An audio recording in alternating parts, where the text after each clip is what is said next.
ሰላም ጤና ይስጥልኝ ክቡራትና ክቡራን የጠበቃ ዩሱፍ የዩቲዩብ ቻናል ተከታታዮች ቤት አከራዮች ቅጣት እንዲከፍሉ ቅጣት ተጥሎባቸዋል። ዝርዝር ጉዳዩ ምንድነው የሚለውን እምነግራችሁ ነው የሚሆነው። በሁለተኛው መረጃ ሲኖትራክን በተመለከተ አዲስ መረጃ ተሰምቷል። ዝርዝር ጉዳዩን እነግራችኋለሁ። አብራችሁኝ እንድትቆዩ እጋብዛችኋለሁ። በአዲስ አበባ ከተማ የመኖሪያ ቤቶቻቸውን ለንግድ ስራ አውለዋል የተባሉ ነዋሪዎች በ3 ቀናት ገደብ ውስጥ እስከ 45,000 ብር ቅጣት እንዲከፍሉ ማስጠንቀቂያ እንደተሰጣቸው ተናግረዋል። ነዋሪዎቹ የመኖሪያ ቤቶቻቸውን ለሌላ አገልግሎት ለማዋል የሚያስችላቸውን የሊዙን ለውጥ ለማድረግ ከ100 ሺዎች እስከ ሚሊዮን ብሮች የሚቆጠር ክፍያ መጠየቃቸውንም ነው የገለጹት። በመዲናይቱ በሚገኙ በአቃቂ ቃሊቲ፣ በለሚኩራ፣ በንፋስ ስልክ ላፍቶና ጉለሌ ክፍለ ከተሞች የሚኖሩ ነዋሪዎች ባለፉት ቀናት የማስጠንቀቂያ ደብዳቤዎች እንደደረሳቸው ተነግሯል። በአንዳንዶቹ ክፍለ ከተሞች በሚገኙ የንግድ ቤቶችና አገልግሎት መስጫዎች ላይ የማስጠንቀቂያ ደብዳቤዎች መለጠፋቸውን ነው የአካባቢው ነዋሪዎች የገለጹት። በአቃቂ ቃሊቲ ክፍለ ከተማ በተለምዶ ዓለም ባንክ አዲሱ ሰፈር ተብሎ በሚጠራው አካባቢ የሚገኙ ነዋሪዎች ከክፍለ ከተማ መምጣታቸውን የገለጹ ሰራተኞች ካለፈው ረቡዕ ጀምሮ የማስጠንቀቂያ ደብዳቤ ሲጠጡ እንደነበረ ገልጸዋል። በዚህ ደብዳቤም መሰረት እንግዲህ በገቡት የሊዙል መሰረት ለተፈቀደላቸው አገልግሎት ብቻ እየተጠቀሙ አለመሆኑን በመስክ ክትትል ማረጋገጥ መቻሉን ያትታል። ይህ ደብዳቤ ነዋሪዎቹ ማስጠንቀቂያው ከተሰጠበት አሊያም ከተለጠፈበት ቀን ጀምሮ ባሉ 3 የሥራ ቀናት ውስጥ ካርታቸውን፣ የሊዝ ውላቸውን፣ ለመጨረሻ ጊዜ የከፈሉበትን የሊዝ ክፍያ ደረሰኝ እንዲሁም የንግድ ፍቃዳቸውን በመያዝ ለክፍለ ከተማው እንዲያቀርቡም ቀነ ገደብ ያስቀምጣል። ይህን መሰል የ3 ቀናት የማሳወቂያ ጊዜ በንፋስ ስልክ ላፍቶ ክፍለ ከተማ እንዳሉ ነዋሪዎችም መሰጠቱን ነው አንድ ክፍለ ከተማው ኃላፊ ያረጋግጡት። ሂደቱ ቀጣይነት ያለውና በከተማ አቀፍ ደረጃ በሌሎች ክፍለ ከተሞችም እየተተገበረ ያለ መሆኑን ነው ኃላፊው የተናገሩት። ከአቃቂ ቃሊቲ ክፍለ ከተማ ለነዋሪዎች የተሰጠው ደብዳቤ በተቀመጠው ጊዜ ገደብ ውስጥ ለክፍለ ከተማው መሬት ልማትና አስተዳደር ቅርንጫፍ ጽሕፈት ቤት መረጃዎችን አቅርበው ማስተካከያ ወይም የአገልግሎት ለውጥ ማድረግ እንዳለባቸው ያሳስባል። ይህን በማያደርጉ ነዋሪዎች አሁን በስራ ላይ ባለው የሊዝ አዋጅና ደንብ መሰረት እርምጃ እንደሚወሰድባቸው ደብዳቤው ያስጠነቅቃል። ስማቸው እንዳይጠቀስ የጠየቁ አንድ የአቃቂ ቃሊቲ ክፍለ ከተማ ነዋሪ የመኖሪያ ቤታቸው አካል የሆነውን ቤት ለንግድ በማዋላቸው በ3 ቀናት ውስጥ 45,000 ብር ቅጣት እንዲከፍሉ ቀነ ገደብ እንደተሰጣቸው ኢትዮጵያ ኢንሳይደር ለተባለው ድረገጽ ተናግረዋል። ነዋሪው የቅጣት መጠኑ የተገለጸላቸው ከመኖሪያ ቤትነት ወደ ንግድ ለሚደረገው የአገልግሎት ለውጥ የተጠየቁትን በሚሊየን ብር የሚቆጠር ገንዘብ ለመክፈል አቅማቸው የማይችል መሆኑን የሚያረጋግጥ ደብዳቤ ከተቀበሉ በኋላ እንደሆነ አስረድተዋል። ኢትዮጵያ ኢንሳይደር የተመለከተው ይህ ደብዳቤ አገልግሎት ለውጥ ለማድረግ የማንፈልግ በመሆኑ ቅጣት በመክፈል ንግድ ለማቆም ተስማምተናል ነው የሚሉት። ደብዳቤ የተዘጋጀው በአቃቂ ቃሊቲ ክፍለ ከተማ አስተዳደር በመሬት ልማትና አስተዳደር ቅርንጫፍ ጽሕፈት ቤት የወሰን ማስከበር መሬት ባንክ ማስተላለፍና ዳይሬክቶሬት መሆኑም በግልጽ ተመላክቷል። በዚሁ ደብዳቤ ላይ ነዋሪው ለመኖሪያ የተፈቀደላቸውን ካርታ የይዞታ ማረጋገጫ ካርታ ለንግድ እየተጠቀሙበት እንደሆነ የሚገልጽ አረፍተ ነገር ተካቷል። ነዋሪው ያለ ፍቃድ የሰሩበትን ቅጣት ከፍለው በተፈቀደላቸው አገልግሎት ብቻ የሚገለገሉ መሆኑን በፊርማቸው እንዲያረጋግጡም ደብዳቤው ያስገድዳል። ተመሳሳይ ደብዳቤ ባለፈው ሐሙስ የተቀበሉ ሌላ የአካባቢው ነዋሪ አገልግሎት ለመለወጥ የተጠየቁት 4.5 ሚሊዮን ብር ከአቅማቸው በላይ መሆኑን ይገልጻሉ።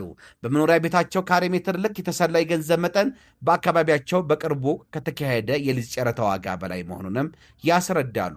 በሊዝ ጨረታ አዲስ ቦታ ልግዛ ብትል እንኳ በካሬ ሜትር ይህን ያህል አይጠየቅበትም የሚሉት ነዋሪው ለአገልግሎት ለውጥም ሆነ ለቅጣት የተጠየቀውን ቅጣት ነዋሪዎችን አቅም ያገናዘበ እንዳልሆነ ያብራራሉ።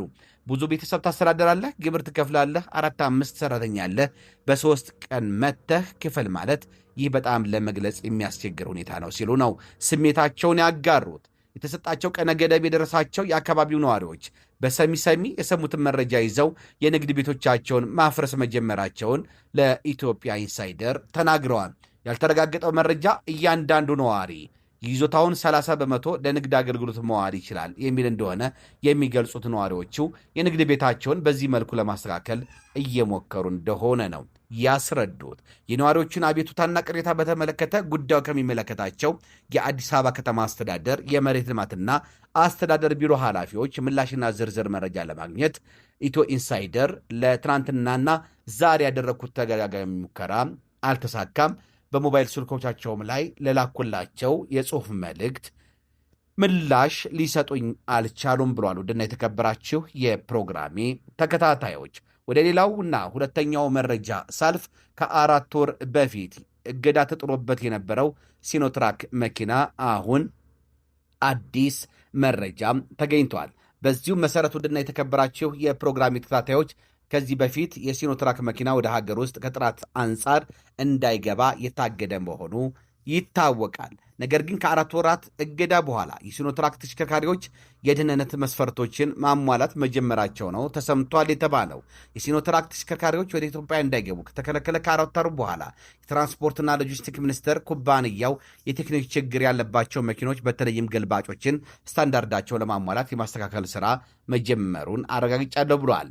ሚኒስትር ዴኤታው ባረው ሐሰን ከዚህ ቀደም በተደረገ ጥናት በፍሬናቸው አካባቢ በነበሩ የቴክኒክ ጉድለቶች ምክንያት የትራፊክ አደጋ ሲያደርሱ የነበሩት ተሽከርካሪዎች ኩባንያው እነዚህን ችግሮች ለማስተካከል በቀባው ቃል መሰረት ስራው መጀመሩን አስታውቀዋል። የቻይናዊ ጭነት መኪና አምራች ኩባንያው ሊያሟላቸው የተስማማባቸውንና ከዚህ ቀደም ተሽከርካሪዎቹ የጎደላቸው የነበሩትን ክፍሎች ማለትም የውስጥና የውጭ 360 ዲግሪ የሚያሳዩ ካሜራዎች፣ ፍሬን ጥንካሬ ማሻሻያ፣ ከተፈቀደ ክብደት በላይ ሲጫን የሚያሳውቅ ማንቂያና ሌሎች ክፍሎች ይገኙበታል ነው የተባለው።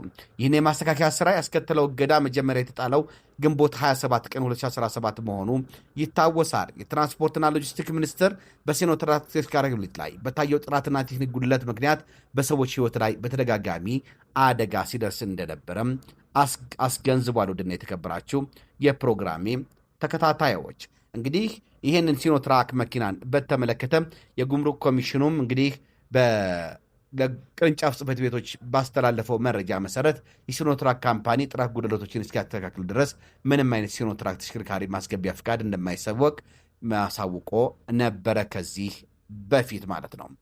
ውድና የተከበራችሁ ፕሮግራም ተከታታዮች ወደፊትም የሲኖትራክ ተሽከርካሪዎችን በተመለከተ ጥብቅ ቁጥጥር እንደሚደረግና አሁን ግን የደህንነት መስፈርቶችን እያሟላ እንደመጣ ተዘግቧል።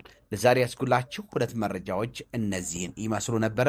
በዋናነት በዚህ ቻናል ላይ በሚቀርቡ የህግ ምክርና ትንታኔዎች እንደዚሁም ደግሞ ህግና ህግ ነክ መረጃዎች የምንገናኝ ነው የሚሆነው።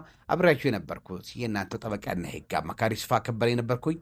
እስከ ፕሮግራሜ ፍጻሜ ድረስ አብራችሁ ስለቆያችሁና ይህንን ፕሮግራም ስለተከታተላችሁ ደስ ብሎኛል። ቻናሉ ሰብስክራይብ ማድረግ እንደዚሁም ላይክ እና ሼር ማድረግ እንዳትረሱ። ውድና የተከበራችሁ ፕሮግራም ተከታታዮች መልካም ጊዜ እንሆንላችሁ እመኛለሁ። ባባይ